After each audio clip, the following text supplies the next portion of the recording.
Assalamualaikum warahmatullahi wabarakatuh. Salam sejahtera bagi kita semua. Izin memperkenalkan diri, saya Hadiri Falherdiana dengan NIM 415403021008 PGSD C01. Baik, saya di sini akan menjelaskan tentang urgensi pelayanan bimbingan konseling di sekolah dasar.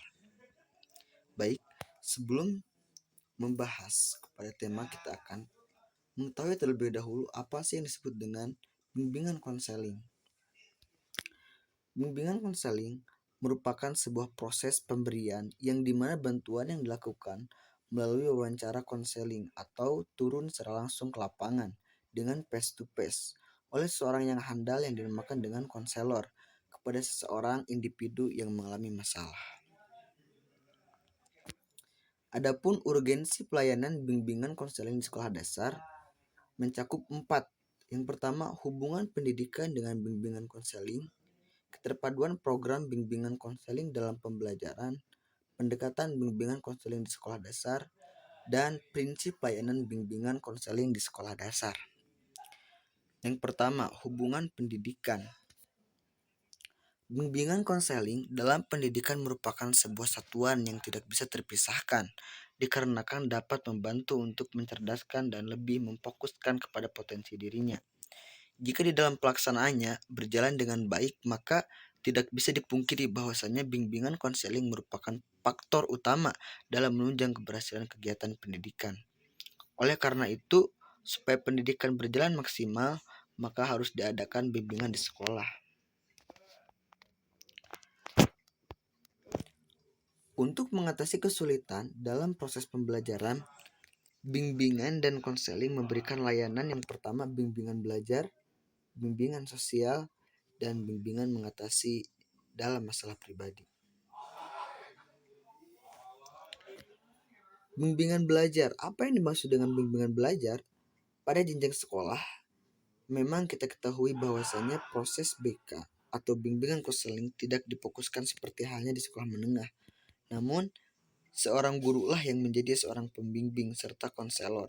Adapun bimbingan yang dilaksanakan diantaranya cara belajar baik secara kelompok ataupun individu, cara mengatasi kesulitan atau kesalahpahaman matkul tertentu, dan cara merencanakan waktu dan kegiatan bersama, belajar bersama. Yang kedua ada bimbingan sosial. Di dalam lingkungan kelas, tentunya ada berbagai macam keberagaman karakteristik, tingkah laku, dan sebagainya.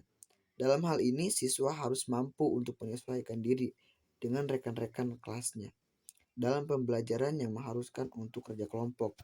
Bimbingan ini dilakukan supaya siswa bisa mengatasi kesulitan yang berkesinambungan dengan sosialnya, sehingga bisa tercipta pembelajaran yang kondusif dan efektif. Ketiga, bimbingan dalam mengatasi masalah pribadi. Tujuan dari bimbingan ini adalah membantu para siswa dan siswi untuk mengatasi masalah pribadinya, di mana dapat mengganggu kegiatan untuk pembelajarannya. Karena pada umumnya, siswa yang memiliki masalah akan sangat sulit untuk bisa fokus dan berkonsentrasi pada pembelajaran, yang dimana sangat berpengaruh untuk prestasi belajarnya. Keterpaduan program bimbingan konseling dan pembelajaran. Dari yang saya amati di lingkungan sekitar saya sampai saat ini masih jarang sekolah dasar yang memiliki petugas bimbingan yang secara khusus. Oleh karena itu, tugas program bimbingan dilaksanakan oleh guru kelas yang double menjadi tenaga pengajar juga. Nah, dengan seperti ini, guru bisa dengan senantiasa memadukan program layanan bimbingan dengan KBM. Beberapa hal yang harus diperhatikan sekolah dalam memadukan program layanan bimbingan KBM. Aspek program, aspek ketenagaan, aspek prosedur, daya dukung lingkungan, organisasi dan administrasi bimbingan, uraian tugas personil dalam bimbingan. Aspek program. Awal mula adanya sebuah bimbingan berawal dari sebuah kebutuhan siswa dan masalah nyata yang terjadi di lingkungan sekolah. Program ini memiliki ciri yang khas di mana program menyesuaikan dan kondisi dan situasi yang berada di SD tersebut. Menurut Dean Maker dan Carl Weld, ada beberapa faktor yang membedakan antara bimbingan di SD, yaitu fokus pada bimbingan di SD lebih mengembangkan pada pengembangan diri, memecahkan masalah, dan kemampuan berhubungan secara efektif dengan orang lain. Bimbingan di SD banyak melibatkan pada orang tua murid, yang dimana sangat penting pengaruh orang tua di dalam kehidupan anak selama berada di SD. Aspek ketenagaan. Orang yang mengajar di SD memiliki tugas ganda, di mana selain dia harus mengikuti kurikulum yang diatur oleh pemerintah, yang harus dicapai juga harus memiliki bimbingan program yang harus dikerjakan. Guru kelas merupakan seseorang yang harus melaksanakan bimbingan, oleh karena itu harus memiliki pemahaman dan pelaksanaan yang bagus. Aspek prosedur atau teknik. Seseorang guru harus memiliki cara atau teknik yang pas untuk melaksanakan proses pembelajaran dan memadukan layanan bimbingan ke dalam KBM. Contohnya seperti melalui pengelompokan pembelajaran, permainan, serta tugas kelompok. Daya dukung lingkungan. Program layanan bimbingan di SD akan memberikan dampak yang sangat signifikan terhadap pencapaian tujuan pendidikan, yang dimana akan ada dampak jika didukung oleh pihak yang terlibat dalam sistem sekolah, yang dimana bimbingan membutuhkan dukungan dari manajerial, sosial, serta sarana fisik. Organisasi dan administrasi bimbingan di SD. Di antaranya memiliki prinsip-prinsip program bimbingan. Yang pertama, program bimbingan harus diorganisasikan sesuai situasi dan kondisi setempat. Layanan bimbingan merupakan bimbingan tak terpisahkan dari keseluruhan program pendidikan sekolah. Diperlukan kerjasama antara personal sekolah di dalam pelaksanaan organisasi bimbingan.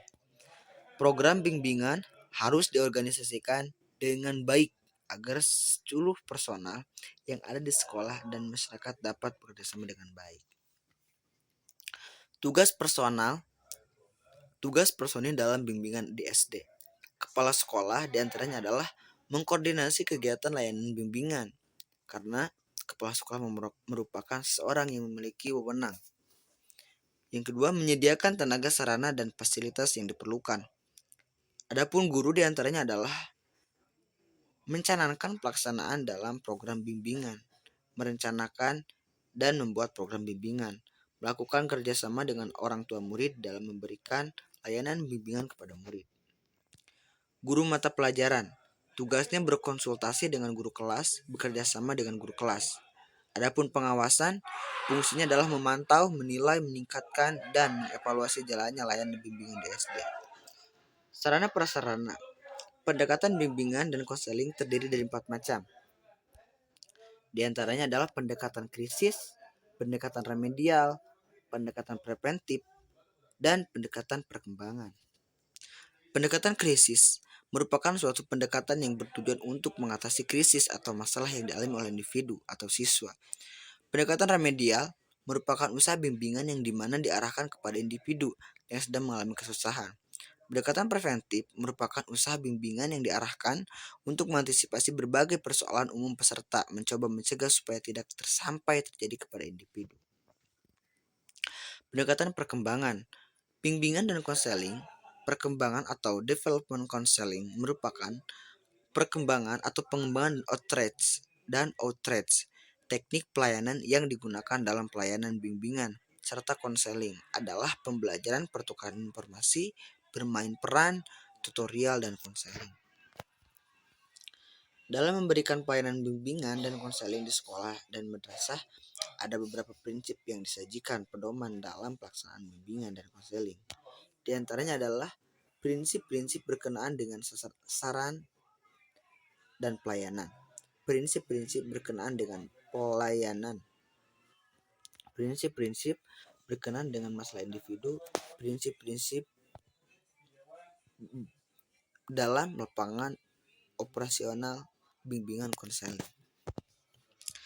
Prinsip-prinsip berkenaan dengan sasaran pelayanan. Bimbingan konseling melayani semua individu tanpa memandang keberagaman. Pengembangan bimbingan konseling bertujuan untuk pengembangan penyesuaian individu terhadap segenap bidang pengalaman, harus memperhatikan berbagai aspek perkembangan individu. BK memberikan perhatian utama kepada perbedaan individualisme yang menjadi orientasi pokok pelayanan. Prinsip-prinsip berkenaan dengan masalah individualisme, kesenjangan sosial, Ekonomi dan kebudayaan merupakan faktor timbulnya masalah yang dimana ini menjadi sebuah faktor perhatian utama. Program bimbingan konseling harus fleksibel disesuaikan dengan situasi dan kondisi serta keadaan. Prinsip-prinsip berkenan dengan pelaksanaan pelayanan.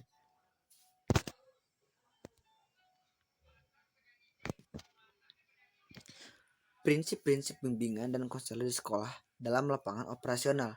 Bimbingan dan konseling. Yang pertama, konselor bertanggung jawab pada semua siswa dalam segala hal apapun itu yang berkaitan dengan keberhasilan siswa tersebut.